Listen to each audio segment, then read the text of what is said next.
Hi friends, welcome to TNPSC with Sri. இப்போது நம்ம தமிழ்நாட்டில் எத்தனை மாநகராட்சி இருக்குது அப்படின்னா 21 + 4 4 மாநகராட்சி வந்து புதுசாக ஆட் பண்ணியிருக்காங்க. மொத்தமாக தமிழ்நாட்டில் எத்தனை மாநகராட்சி இருக்குது? 25 மாநகராட்சி இருக்குது. அந்த 4 புதுசாக சேர்த்தாங்களே, அது என்னென்னு பார்ப்போம். புதுக்கோட்டை, நாமக்கல், திருவண்ணாமலை, காரைக்குடி. இப்போ மொத்தமாக 25ன்னு சொன்னோம்ல.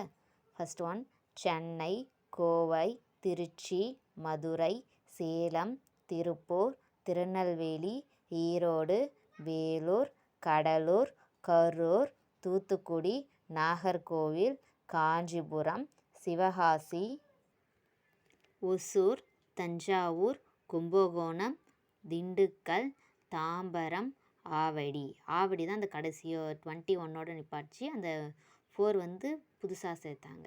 Thank you friends. சப்ஸ்கிரைப் பண்ணுங்கள், லைக் பண்ணுங்கள், சப்போர்ட் பண்ணுங்கள். மேலும் வீடியோஸ் பார்க்க தேங்க்யூ.